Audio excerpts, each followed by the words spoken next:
এখন যে নাচটা করলাম সেই নাচটা আমরা কি পার্ট টু পার্ট বুঝাই দিব যতটুকু। ওকে, তো সর্বপ্রথমে আছে হাত, ঠিক আছে?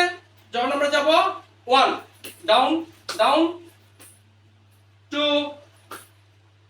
3 4 4। ওকে, বুঝছো ব্যাপারটা? আরেকবার দেখো, প্রথমে কি করবো, 1 এর সাথে পাটা ডাউন করে দিব, রাইট? 1 পা ডাউন, কিন্তু যখন আবার ছাড়বো 2 আপ। ওকে, আবার যখন আয়না বুঝাবো আবার ডাউন, তারপর আবার আপ। ওকে, তারপর করব কি, হাতটা পিছিয়ে নিব, পিছে। ওকে, তারপর পাটা করব কি, এই দিব, এই তো গুড। হ্যাঁ, এই 1 2 3 4, এটা চারবার। ওকে, চারবার দেওয়ার পর কি করব আমরা, বাইক দিকে আসবো না? হ্যাঁ, গুড। তারপর হাতটা এভাবে করব। ওকে, তারপর ডাউন থাকবো, 1 2 আসি, তারপর হাতটা নিচে থাকবে, বা হাত নিচে, ডান হাত উপরে, এই থাকবে, এই এটা, এই যাওয়ার পর চোখে চোখ টিপি, তারপর এসে পড়বো।